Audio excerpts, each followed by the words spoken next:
Good morning and welcome to our reflection for this week. None of us likes to find ourselves in a place of conflict. But to learn to manage conflict well and the willingness to work towards a point of resolution is a key interpersonal skill that will carry us through life well.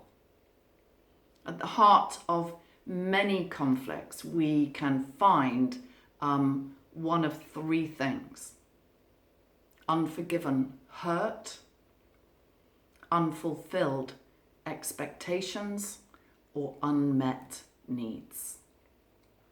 There are a number of ways that we tend to react to conflict, and maybe you can see yourself in one of these. Firstly, the must win. Now, if the conflict has arisen over a situation of emergency, then when decisive action is required, then maybe this kind of conflict to a degree is acceptable, but it should never become the norm.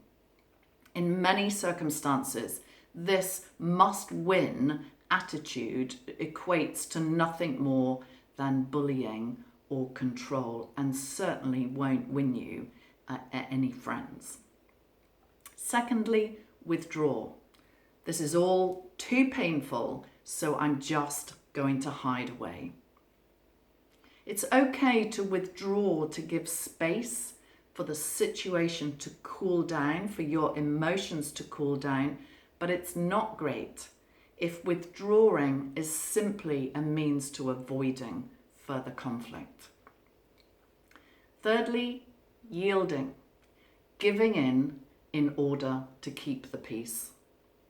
When one person consistently yields to others, this is unhealthy and it will never lead to a positive, balanced relationships. Fourthly, compromise. Hey, I'll give a little and you give a little. This might be appropriate where two people have differing goals and there is genuine agreement that is beneficial to both parties. However, this doesn't work if one party inwardly feels that in reality what they've done is yielded. And fifthly, resolution itself.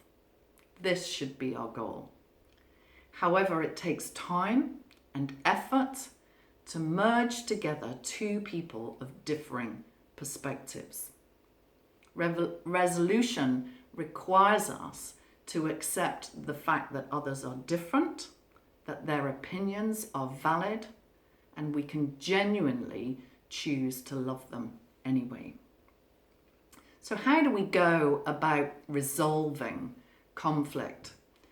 Well, there is no simple A plus B equals C formula, but here are a few thoughts for you to consider. Firstly, admit that a problem exists. Don't be tempted to brush the issue under the carpet. If we value and respect ourselves, if we value and respect others, we should be committed to a process of growth that may require gracious confrontation. Step away, even briefly. Take time to consider a wise and measured response.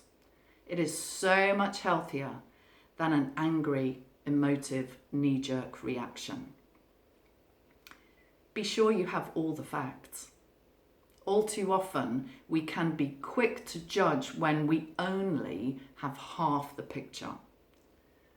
Choose to assume the best of others before you pass judgment. Don't gossip.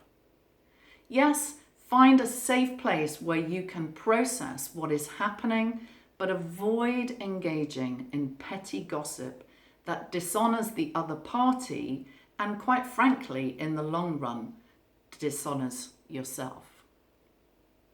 Take responsibility for your own actions and reactions. Be willing to own up to your own mistakes and identify your own pet peeves. Recognize where conflict has arisen as a result of personality or cultural differences. Different is not wrong. We must see our differences as an opportunity for growth, an opportunity to view things from another perspective. Never assume you fully understand someone else.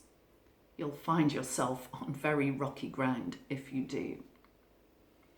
Avoid accusation of another person's motives and avoid words like always, never. Confront with love and grace and a heart that is willing to learn. Tackle the problem and not the person.